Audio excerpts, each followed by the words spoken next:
উদ্যোক্তা রুবায়াত ফাতেমা তনি, যাকে ফেসবুকের লাইভে নানা অশ্লীল অঙ্গভঙ্গি এবং নোংরা বাক্যবাণে মুখরিত হতে দেখা যায়। প্রথম স্বামীর সঙ্গে বনিবনা না হওয়ায় বিচ্ছেদে যান তিনি। এরপর তার চেয়ে 28 বছরের বড় শাহাদাত হোসেনকে পটিয়ে বিয়ে করেন। তবে এই বিয়ের উদ্দেশ্য ছিল শাহাদাত হোসেনের সম্পত্তির মালিক হওয়া। হঠাৎ করে কয়েক মাস আগে গুরুতর অসুস্থ হয়ে পড়েন শাহাদাত। অবস্থার অবনতি হলে তাকে সিঙ্গাপুর ও পরে ব্যাংককে চিকিৎসার জন্য নেওয়া হয়। চিকিৎসাধীন অবস্থায় সম্প্রতি মারা যান তিনি।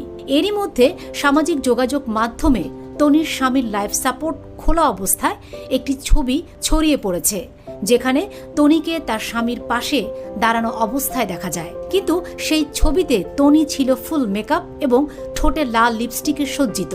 আর কোমায় থাকা স্বামীর পাশে এই ধরনের ছবি দেখে অনেকেই নেতিবাচক ইঙ্গিত করে লিখেছেন মিশন সাকসেসফুল।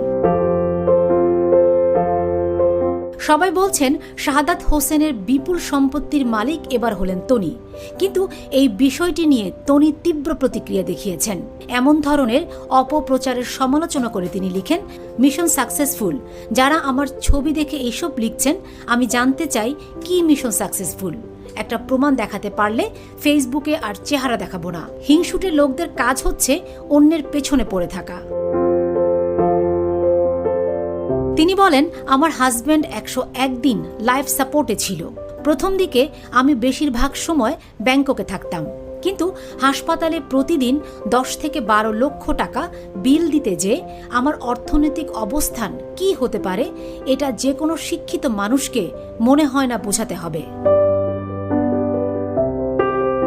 এছাড়া আমি যে প্রফেশনে আছি, আমাকে অনেক প্রেজেন্টেবল হয়ে ক্যামেরার সামনে আসতে হয়। শুধুমাত্র লিপস্টিক দেওয়া একটি ছবি দেখে এত কিছু জাজ করে ফেললেন। নিজের বিয়ে নিয়ে নিজেই লিখেন তিনি। আরেকটা কথা, যারা আমার নেক্সট বিয়ের চিন্তায় মরে যাচ্ছেন, তাদেরকে বলতে চাই, সময় হলে আপনারাই জেনে যাবেন আমি কখন কাকে বিয়ে করছি।